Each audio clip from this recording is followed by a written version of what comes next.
ko. non ça a été infirmé par tous les rapports même les témoins ils ont infirmé que Senghor il a été assassiné. Ah dañ ko assassiné ok. Senghor il a été assassiné mais comme disait quel gars très subtil. nee na ils l'ont aidé à se pendre. maanaam il y a des témoignages après. Il y a des gardes pénitentiaires ak les circonstances sa personnalité. toutes les enquêtes tout converge à dire que dañ ko assassiné. Et puis aussi même scène de crime bi ak yeneen am na yu bari si jàng mais loolu beneen débat la.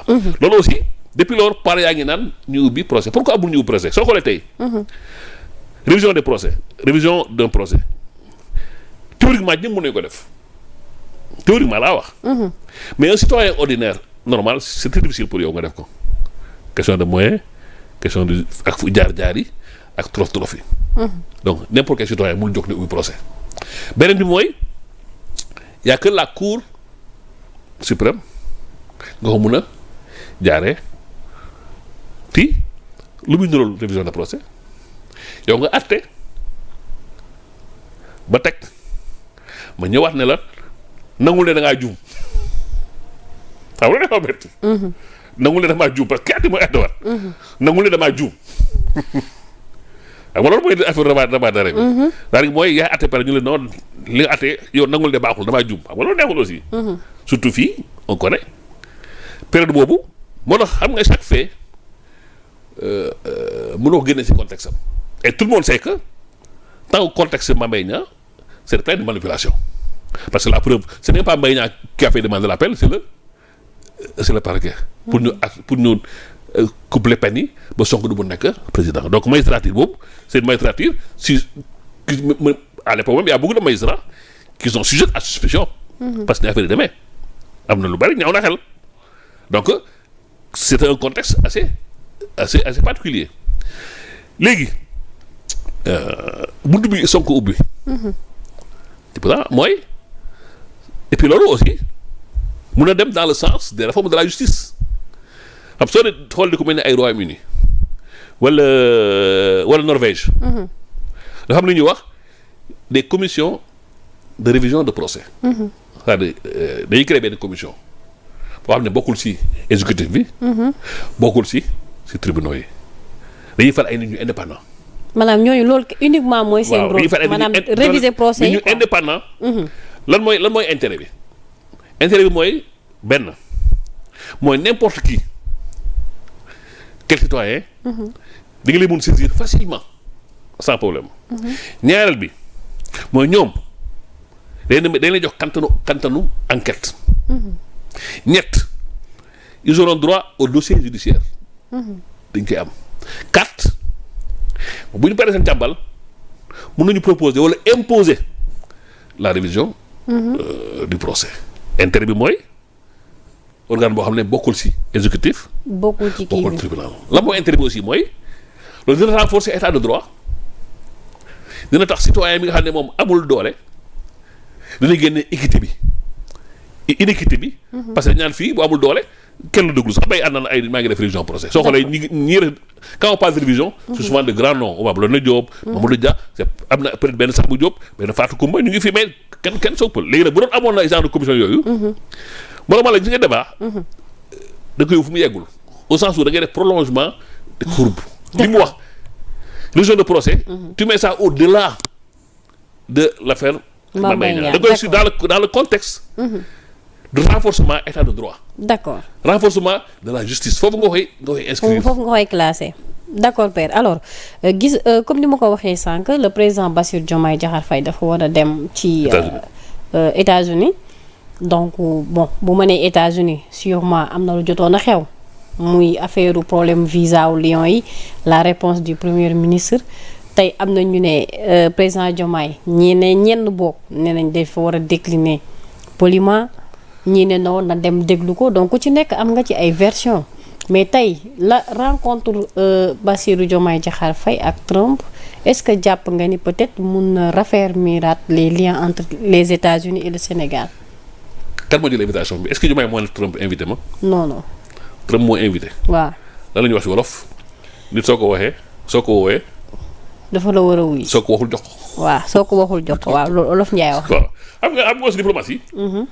c'est pas question d'humeur du question d'humour ooy neex na ma neexuma non c'est pas comme ça la diplomatie les humeurs de la personne c'est pas notre problème c'est le Sénégal qui est en question c'est la géopolitique qui est en question et notre avenir diplomatique qui est en question xam nga moo tax man leen des fois y a un peu de naïveté ak manque d'objectivité xam nga bi Sonko critiqué affaire du visa yi dañu wax wey Sonko doon loolu parce que Trump va sévir alors ñu wax du def Trump parce que Trump va sévir mais xam nga fulla boo am yaa ko jox sa bopp ñaata yoon la am Sénégal histoire de visa yi c'est pas la première fois c'est la énième fois bi qu'est-ce qui s'est passé bi Sonko waxee quelques jours après attaché culturel ambassade États-Unis génn na wax si elle s'est expliquée c'est la première fois loolu di am am na cas yu gënoon garaaw États-Unis xam nga États-Unis loolu yëngul leen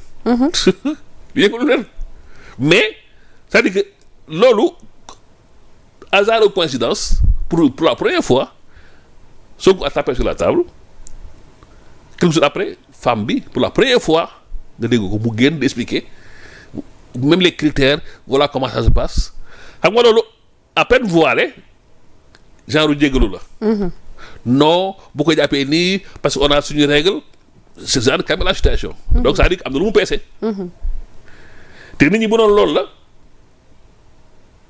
dañ naan hey kii critiqué États-Unis Sonko Trump du ko woo non ça marche pas comme ça la diplomatie gis nga Trump gis nga intérêt États-Unis bu taxawee ak intérêt ba rayoon maamam mën nañoo toog wax ak yow dafa xam lu koy tax a jóg et puis États-Unis dafa nekk benn diplomatie boo xam ne diplomatie d'expansion la di nga dégg ay temps États-Unis la moo leen wuti woon ak kii Mbow bi nekkoon UNESCO il a affirmé que l'information mondiale n'est pas équilibrée mu imposer nouvel ordre mondial de l'information li ñuy wax nomique Matar Mbow les Américains l'ont mal vu il dit Africains yi pourquoi ils se prennent parce que information yi warul demee nii parce que pourquoi à l'époque États-Unis dañu am diplomatie expansion à travers la culture ak le cinéma tey soo xool tey culture américaine c'est plus par la musique et le cinéma nga ko xamee donc ñoom c'est expansif maintenant chaque fois loolu teggeeku en 84 dañoo génn UNESCO ba dañ ne information yi ñu koy gérer neexu leen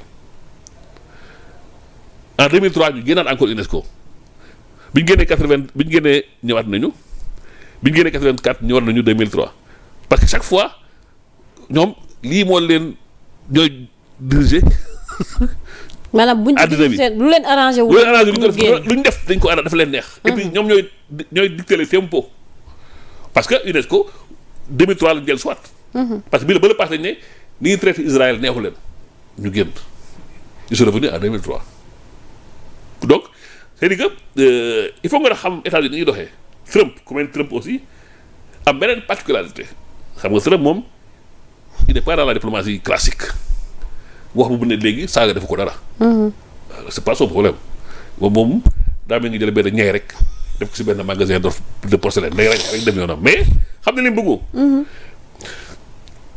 Trump li ko intéressé lan mooy yokk comme États-Unis fu mu ko séen fu mu ko yaakaar dina ko wuti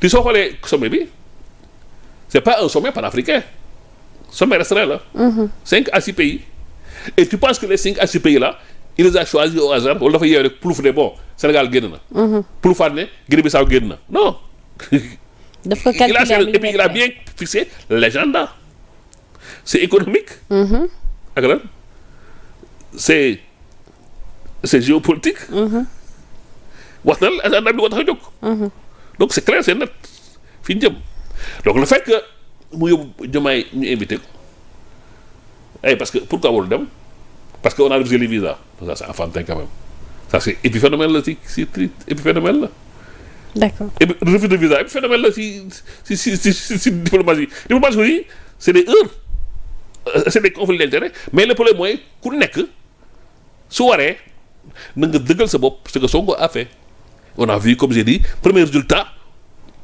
attaché bi génn na expliqué loolu mën nañu ko jëlee comme pour calmer la situation parce que musu ko def et puis aussi pourquoi su ko defee mën a jàppale aussi c'est la nature du régime parce que Sonko ñoom li ñu affaire mooy souverainisme c'est que il faut aussi ñu comprendre lan mooy souverainisme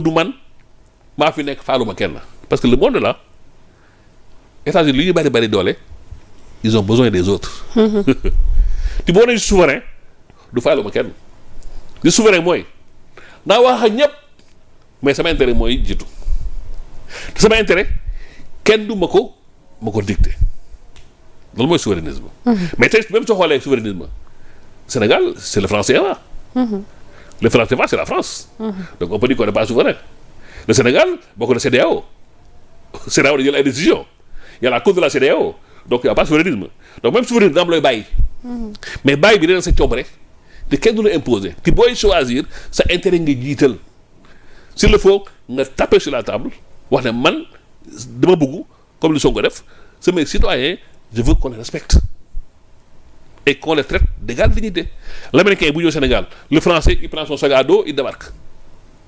pourquoi du ñu am boobu respect auprès de tubaab loolu aussi lu ñu manqué woon la du yeew rek ñëw mais au moins yooyu ay jéego la te tey soo xoolee Sénégal Diomaye Trump parle de géopolitique quand on parle de géopolitique on parle de géographie quand tu parles de géographie tu parles de localisation xoolal Sénégal nekk position géographique Sénégal nekk Sénégal face à face dafa États-Unis donc géographiquement Sénégal dafa nekk benn point bu stratégique te xam nga ñoom la preuve gis nga guerre bi entre Israël ak kii Iran wane na ko bu loon la complicité des Jordaniens de l'Arabie Saoudite ñu bi seen espace aérien Israël n'aurait jamais pu faire quelque chose contre l'Iran et pourtant ñoom c'est des Arabes et puis ñëpp a ngi doon posé